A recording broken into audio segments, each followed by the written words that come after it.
Fala amigos, estamos aqui de volta para mais um vídeo de processo civil para o concurso de escrevente técnico judiciário do TJ de São Paulo. Estamos aqui vendo artigo por artigo, parágrafo por parágrafo, inciso por inciso do Código de Processo Civil da parte de recursos.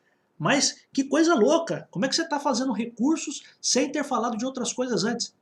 Vem comigo que você vai aprender e eu quero que você aprenda. Aqui não precisa ter lógica, aqui você precisa entender. Se você entender, se você compreender o que eu estou falando aqui, já será, para mim, o maior dos motivos de alegria para mim.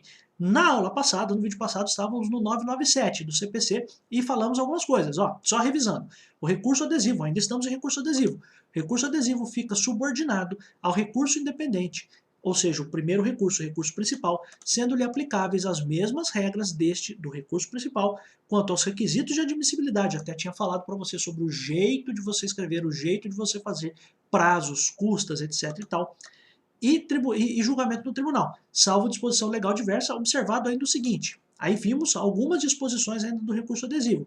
Será dirigido ao órgão perante o qual o recurso principal independente for interposto, no prazo de que a parte dispõe para responder. Você lembra que esse prazo para responder são as contrarrazões. Aí vimos também quais os casos de cabimento de recurso adesivo. Será no caso de apelação, recurso extraordinário e recurso especial. Até fiz aquela regra de você guardar isso, né? Então você pode fazer, por exemplo, apexes, né? Então apelação, recurso extraordinário, recurso especial, tá? Que são as hipóteses de cabimento do recurso adesivo. Pois bem, meus amigos, aí vimos, a última coisa foi a seguinte, o recurso adesivo não será apreciado, não será conhecido pelo tribunal se houver desistência do recurso principal ou se for ele considerado inadmissível. Então, inadmissível seria se o recurso principal teve algum problema com relação às custas, com relação ao prazo para fazer o recurso, etc. e tal, e também se houver desistência do processo principal. E eu ainda passei algum tempo falando da desistência e dei aquele exemplo para você, de que a pessoa, se ela percebe que o recurso adesivo está muito bom, ela desiste do seu próprio recurso para pelo menos garantir o que ela tem ali. Né? Então, dei aquele caso da pessoa que recorre para aumentar de 20 para 50, mas percebe que o recurso daquele que queria de 20 reduzir para 0 estava melhor. E aí você pensa o seguinte, bom, vamos parar por aqui, não vamos fazer mais nada, deixa do jeito que está. É preferível ganhar os 20 do que correr o risco de até os 20 eu perder. Então falamos aqui da desistência do recurso principal. E aí você pode pensar o seguinte, cara, mas eu que fiz o recurso adesivo, eu não vou ser prejudicado? Eu não vou ter problemas com relação a isso? Porque veja, se a outra parte desistir do recurso dela e eu fiz o recurso adesivo, lembra da história que eu sempre conto. O caminhão que vai para a ribanceira, junto com o motorista e com o carona, os dois vão para o meio do mato. Então veja só, é a mesma coisa da questão do recurso adesivo. O que acontece para um, acontece para o outro. Então o caminho de um é o caminho de outro. Perfeito. Então nisso aqui nós encerramos o recurso adesivo.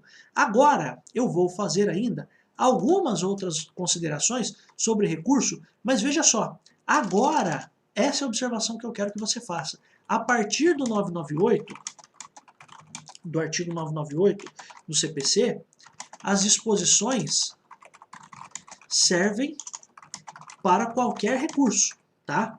Então isso que eu quero que você guarde, tá? Então a lei não diz isso, mas só para esclarecer para você, tá? Então o que vimos aqui para cima ainda são questões relacionadas algumas a todos os recursos e depois entramos já no recurso adesivo. Agora voltamos àquilo que é acessível, que é aplicável para todos os recursos. Então vamos lá. Agora saímos da enfermaria, do departamento do recurso adesivo, estamos voltando agora para todos os outros recursos. Pois bem, vamos lá. Artigo 998. Então agora estamos tratando de todos os recursos. Então vamos lá.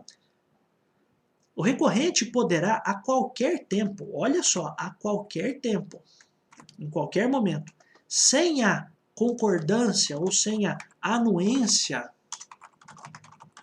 do recorrido ou dos litisconsortes, desistir do recurso. Então, vamos lá. A pessoa que recorreu, que é chamada de recorrente, pode desistir do seu próprio recurso a qualquer momento, sem precisar pedir qualquer autorização para a parte contrária que recorreu ou para outras pessoas que estão no processo,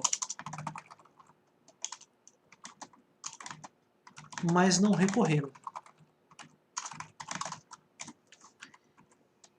Então veja só, existe um conceito aqui que eu preciso trazer para você, que é o conceito de litisconsórcio. O que é isso?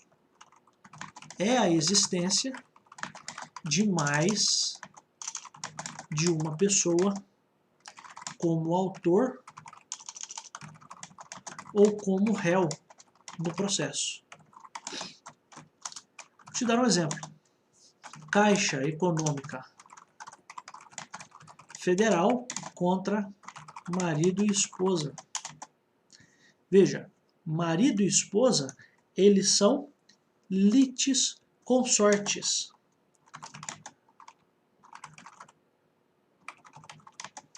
Por quê? Porque eles são litisconsortes. Os dois estão do mesmo lado no processo. Os dois são réus, né? Não vou nem entrar no mérito aqui de outras classificações de litisconsórcio, porque agora você não precisa saber. E porque também não vai cair no seu concurso isso.